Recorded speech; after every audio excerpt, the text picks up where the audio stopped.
Today I want to talk about Homeland Security.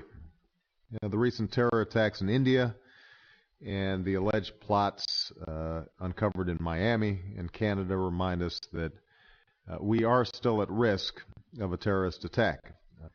This week the Senate's debating how to spend our Homeland Security dollars. And I'm going to be supporting this funding bill, although the bill once again reflects some misplaced priorities. Let me just give you some examples. Common sense dictates that the areas of greatest risk should be getting our greatest attention. It just makes sense that if there are particular sites or facilities that could cause havoc, we want to make sure that we provide more money to protect them.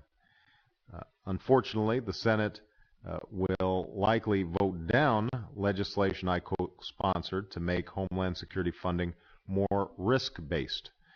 The idea is simple, that you would want to give more protection to the Empire State Building or the Golden Gate Bridge than you would want to provide to a Home Depot somewhere in downstate Illinois that is probably not on any terrorist hit list.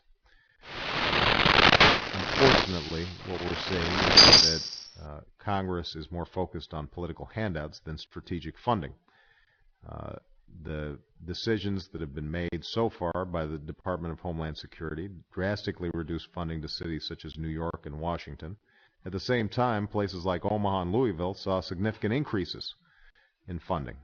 To add insult to injury, an Inspector General's report to the Department of Homeland Security just revealed that some, quote, unusual or out-of-place sites are considered, quote, terrorist targets by the department. And let me just give you some examples.